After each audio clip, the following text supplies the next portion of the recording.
여기 어디죠?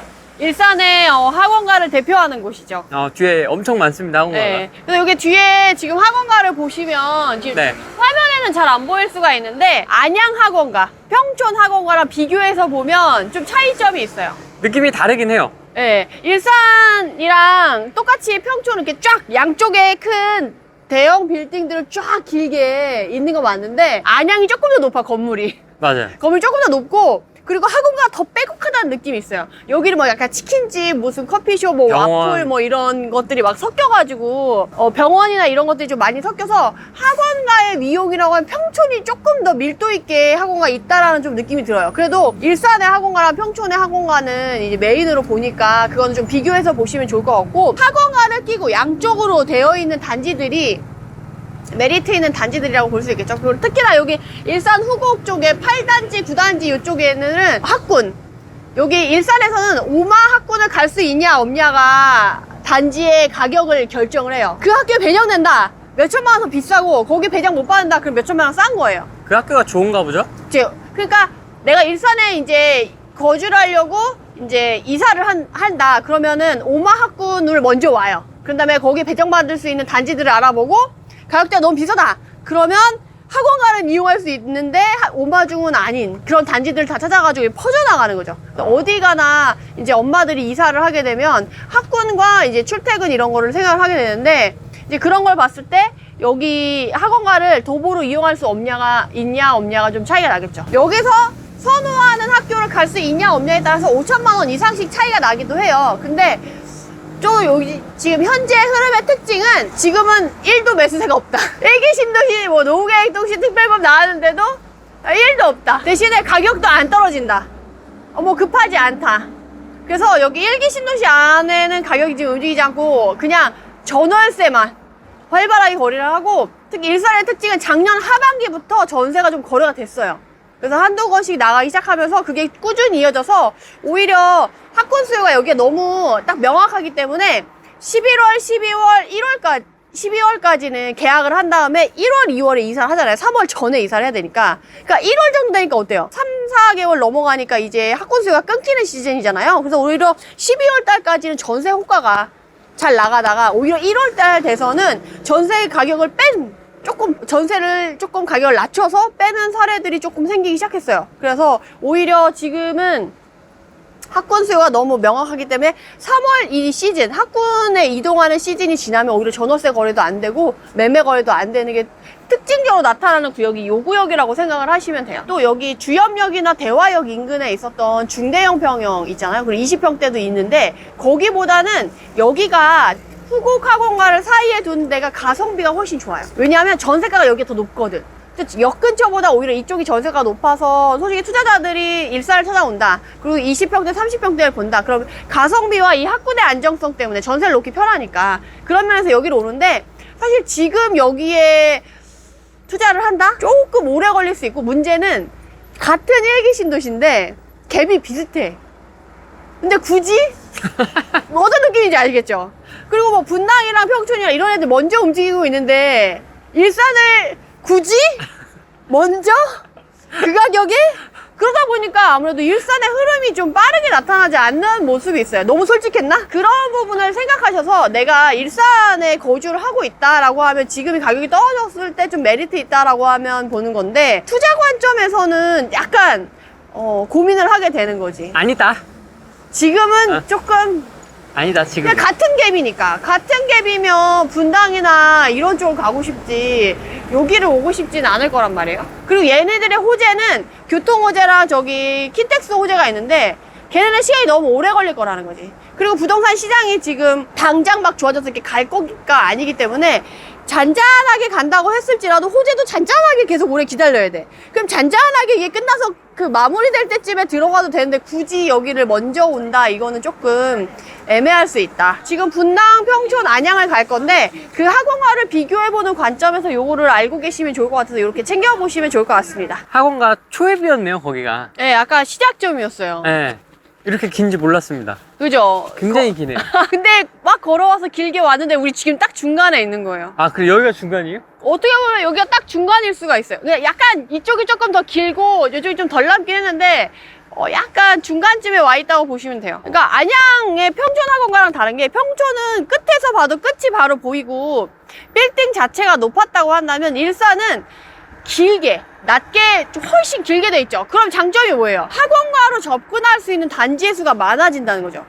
거기는 한 2개의 단지, 특징적인 단지가 도로를 사이에 끼고 양쪽에 있었다고 한다면 여기는 도로를 사이에 두고 뒤로 한 4개 단지들이 바로 접근성 있게 학원가를 접하고 있다는 거지. 그래서 그거의 2개의 차이가 보이는 거예요. 그래서 둘 다 장단점이 있는데 일산 학원가는 좀 길게 되어 있다라고 생각을 하시면 되고, 그리고 일산의 또 특징은 여기 경의중앙선 일산역이랑 이쪽 3호선 주염역이랑 쭉 양쪽에 배치되어 있어요. 단지 가운데 사이에 두고, 일기신도시를 사이에 두고. 그래서 여기서부터 호동공원, 문화공원, 강성공원이 3개가 쭉 연결되어 있어가지고 찾기를 건너지 않고 공원을 지나쳐서 경의중앙선에서 주염역까지 쭉 갈 수가 있어요. 그래서 나중에 이제 자전거를 타거나 걷는, 산책하는 사람들은 한 번에 쫙 갈 수가 있는 거죠. 그래서 그런 일산은 이런 공원의 쾌적성이 상당히 잘 돼 있는 편이에요. 일산 호수공원도 그때 2000년대, 1990년대 후반 2000년대 생각하면 호수공원이라는 건 말 자체가 사실 되게 유니크한 거였거든요. 그래서 일산이 사실 분당이랑 강남이랑 서로 얘기를 할 수밖에 없었던 이유들이 그런 점에서 있었다라고 생각을 하시면 되고요. 네. 근데 여기서 조금 여러분들이 또 주안점을 둬야 될 게 뭐냐면 네. 중동이랑 비교했을 때 지금 일산이 지금 가장 평가가 낮다고 했잖아요. 근데 중동이랑 3번을 가보면 쾌적하거나 입지라던가 이런 것들이 그닥 여기보다 좋지 않은 것 같은데 왜 걔네들이 평가가 더 높을까라는 의구심을 갖게 돼요. 그래서 그걸 특징적으로 예를 들어서 비교를 해보자면 중동 같은 경우도 1기 신도시를 사이에 두고 7호선과 1호선이 위아래로 지나가요. 맞아요. 그래서 부천을 거쳐서 중동 신도시를 거쳐서 가야지만 인천에 진입을 할 수가 있거든요. 지하철을 타고 간다고 하면. 근데 일산은 여기가 마지막이라는 거지, 거의. 대화역이 마지막이잖아요, 3호선이. 그리고 경의중앙선은 마지막은 아니지만 일산의 거의 끝 정도 그러니까 서북부의 끝쪽에 된다는 거지. 부천은 중간쯤에 있는데 인천의 숨은 역할을 할 수가 있는데, 그런 면에서 교통이 조금 다르고 특징이 다르고, 이 경의중앙선이랑 이 3호선은 배차 간격이나 그런 것 자체가 틀려요. 부천은 1호선이랑 7호선이야. 서울로 바로 직행할 수 있는 거고 배차 간격도 엄청 많고 급행이 줄줄이 많고 사탕. 또 중간중간에 환승할 수 있는 역이 엄청 많잖아요. 그러다 보니까 수요층에 출퇴근하는 지역의 범위가 엄청 넓은 거지. 그래서 서울에 출퇴근하는 사람들이 대부분 1시간에서 2시간 사이에 있는 지역에서 출퇴근할 수 있는 거주 지역을 찾는단 말이에요. 그랬을 때 환승이 빨리빨리 가능하고 서울로 진입이 빠른 지역을 찾다 보면 아무래도 부천, 그러니까 중동 신도시를 조금 더 고려하게 된다는 거죠. 그래서 1호선과 7호선을 끼고 있는 중동과 경의중앙선과 3호선을 끼고 있는 일산은 그 교통 편의성에서 그래서 차이가 나고, 수요의 범위라던가 출퇴근, 우리가 거주를 환경을 정하려고 할 때 뭐 학군이 돼, 맛집도 있어, 백화점도 있어, 이런 거 좋지만 출퇴근이 안 되면 그거는 기본적으로 진행이 안 되거든요. 우선 출퇴근이 가능한 상태에서 학군도 좋고 뭣도 좋고 이런 거를 따지는 거기 때문에 그런 면에서 일산은 그 첫 번째가 좀 잘 안 될 수가 있어가지고 평단가가 따라가지 못했다. 그리고 중동은 여기는 대부분의 그 1기 신도시들은 학군을 기본적으로 깔고 있고 이런 편의성이 있는데, 중동은 학군을 깔고 가지 않는 신도시예요. 근데에도 불구하고 사랑받는 이유 중에 하나가 젊은 사람들이 좋아할 만한 이동 수요가 엄청 많아요. 그러니까 부천 같은 경우는 경기도 내에서 전출입 인구가 가장 많은, 전출도 많고 전입도 많고, 그래서 나가는 사람 많지만 또 채워주는 사람이 많아서 항상 수요층은 탄탄하게 있지만 이동수가 잦아가지고 젊은 사람들이나 그런 부류가 훨씬 많아요. 그리고 유동인구가 경기도 내에서 원래 부천역이나 이런 애들이 7호선 생기 전에 3대 역 중에 하나였어요. 유동인구가 한 달 월 평균 하면 한 200만까지 갈 정도로 원체 그 역 이용 빈도가 많아서 역 하나에 백화점 하나와 대형마트가 같이 있어요. 지방에 가보면 대형마트 한 군데 있는데도 정말 드물거든요, 큰 동에. 근데 뭐 신중동역, 부천시청역, 상동역, 이 3개의 역에 백화점 한 개씩 다 끼고 있고 대형마트 한 개씩 끼고 있고 CGV 한 개씩 끼고 있고 뒤에 먹자 쫙 껴있고 이 세 개의 역이 그렇게 나란히 있다 보니까 여기 상권이 어마어마해요. 젊은 사람들 가가지고 슬리퍼 신고 막 나가가지고 모든 걸 다 해결할 수 있다는 거죠. 백화점 가고 CGV 가고 뭐 놀 거 놀고 마시고 쉬고 이런 것들이 거기서 다 가능하기 때문에 중동과 사실 다른 지역과 비교를 할 때 중동은 조금 새롭게 봐야 돼서 이번에 이제 일산이 양쪽에 똑같이 교통 편의성을 따지는 전철 노선이 있음에도 불구하고 그렇게 차별화가 될 수밖에 없는 이유를 이렇게 정리해서 말씀드릴 수 있을 것 같아요. 노선 색깔도 다르고요. 전혀 다르죠. 완전히 격이 다른 색깔이고 네네. 지하철 노선 자체가. 그다음에 구조적인 한계가 입지적인 한계가 좀 있긴 하네요. 네, 그 교통 라인이 9호선이냐, 7호선이냐, 1호선이냐, 3호선이냐, 경의중앙선이냐, 경강선이냐 이런 거에 따라서 이제 같은 전철이지만 레벨이 다르다는 거지. 그걸 이용하는 이용객 수나 위치, 특히 역의 위치라던가 이런 것들이 다르니까 그런 것까지 좀 챙겨보시면 여러분들이 입지 공부할 때나 입지의 가치에 대해서 조금 더 느끼게 되시지 않을까 싶습니다. 일산 얘기를 하면 할수록 우울해지는데요? 아니에요. 일산도 좋아요. 일산도 좋은데 이제 일기 신도시랑 이게 비교해서 보자고 한다면 일산에서는 아무래도 더 좋은 애가 있고 그리고 다른 특징을 갖고 있는 애들이 있어서 비교를 하자 보면 그렇다는 거지 일산이 나쁘다는 건 아닙니다.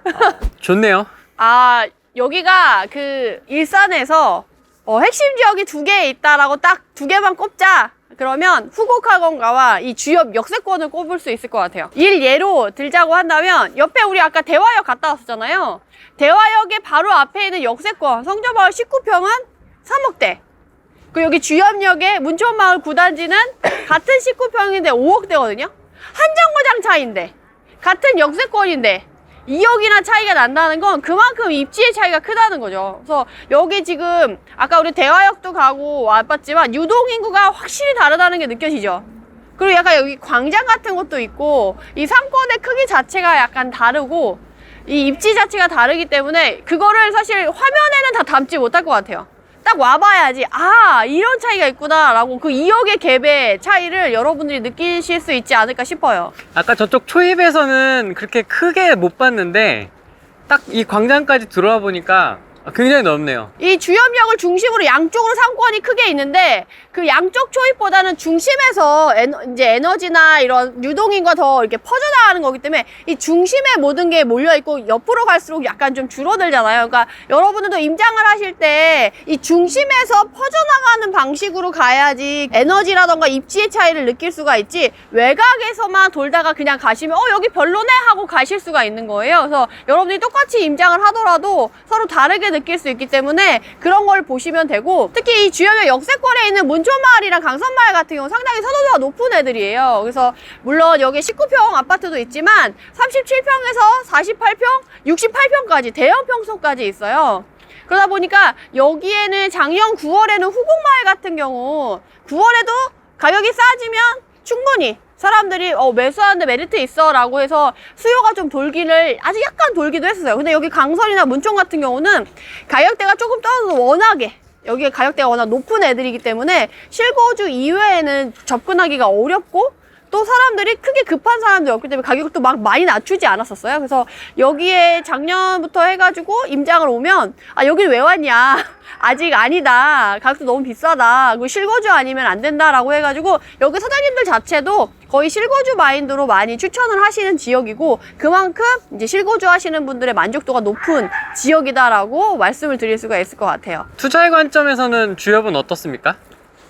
투자 관점에서는 아무래도 가성비는 좀 떨어지는 지역이죠. 그렇지만 이제 입지나 이런 거 같이는 좋고 통합 재건축이나 이런 거 자체가 이쪽 위주로 이렇게 중간중간에 3-4개 애들이 모여가지고 지금 통합 재건축 위주로만 특히나 요새 좀 문의가 늘고 있다고 해요. 근데 아직 막 확실하게 거래가 활발해지는 건 아니고 노후계획도시 특별법 발표 이후에 통합 재건축 위주로만 조금 문의가 늘었다라는 정도로만 차이가 있었지 여기서는 노후계획도시 특별법 전후로 뭐 크게 변화가 있었다라는 건 조금 없어요. 다만 이제 실거주 하시는 분들이 가격이 좀 다운돼서 내가 기존에 거주를 하고 싶었는데 가격이 너무 높아서 못했던 분들은 입지 좋은 곳을 먼저 제가 항상 말씀드리잖아요.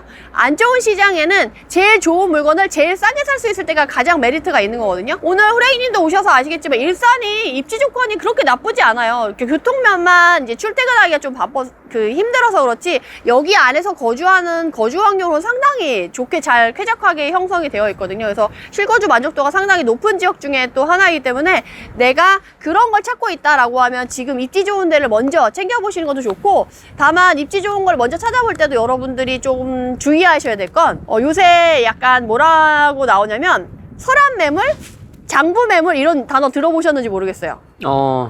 이게 뭐냐면 네이버에 나와 있는 매물이랑 다른 거예요. 꼭 현장에 와서 임장에 와서 각 부동산에 들어가서 사장님만 갖고 있는 장부에 몰래 적어 놓는 정말 가격이 많이 다운되고 이제 내고를 할 수 있는 그런 물건 위주로 지금은 거래를 해야지, 네이버에 나와 있는 물건만 보고 그냥 덜컥덜컥 계약을 하면 안 되는 시장이라는 거예요. 그래서 여기 일산도 마찬가지예요. 그래서 내가 만약에 메리트에 있는 가격에 정말 좋은 입지에 있는 물건을 실거주를 생각하고 있다 그러면 모든 부동산을 다 돌아다니면서 사장님들마다 갖고 있는 매물이 다를 수가 있거든요. 그래서 네. 거기에 사장님만 갖고 있는 장부 매물, 설한 매물을 꺼내가지고 내가 그런 물건을 잘 찾아서 한다고 하면 지금 절대가 낮은, 그러니까 지금 시장이 확 떨어져서 이후에 더 지금과 같이 30-40% 더 떨어지긴 어려우니까 어느 정도 유지가 된다는 선에서 여기서 좋은 물건을 내가 찾는다고 하면 실거주에서는 사실 딱히 지금 앞으로 샀을 때 더 올라가서 전혀 아예 안 산다 하는 사람보다는 나은 상황이 되지 않을까 싶어요. 그래서 그렇게 주의하시면서 입지 좋은 거 위주로 좀 챙겨보시면 좋을 것 같습니다.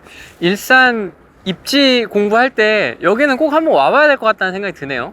그죠? 그 구역마다 차이가 너무 많이 나죠. 그래서 강조를 하게 되는 것 같아요. 자기가 이렇게 영상만 특히 요새 유튜브만 보시는 분들 너무 많아. 나 유튜브 보고 샀어요. 나 유튜브 보고 뭐 했어요. 그러다가 망하시는 분들 진짜 많거든요. 네. 자기가 눈으로 보고 실제적으로 노력을 들이고 밤에 땀나도록 돌아다녀 봐야 그만큼의 이제 성과가 있는 거예요. 그래서 본인의 자산에 정말 큰 부분이 들어가니까 유튜브 믿지 마시고, 유튜브에 좋다 그러면 사고 싶다 그러면 꼭 한번 나와가지고 이렇게 입지 비교를 하신 다음에 눈으로 느끼고 내가 실거주로 직접 걸어보고 역까지 몇 분 걸리나, 학교를 어디에 있나, 그리고 내가 가격이 떨어졌을 때 얼마나 사람들이 많이 오갈 수 있나, 그런 것들을 직접 느껴보고 하시면 너무 좋을 것 같아요.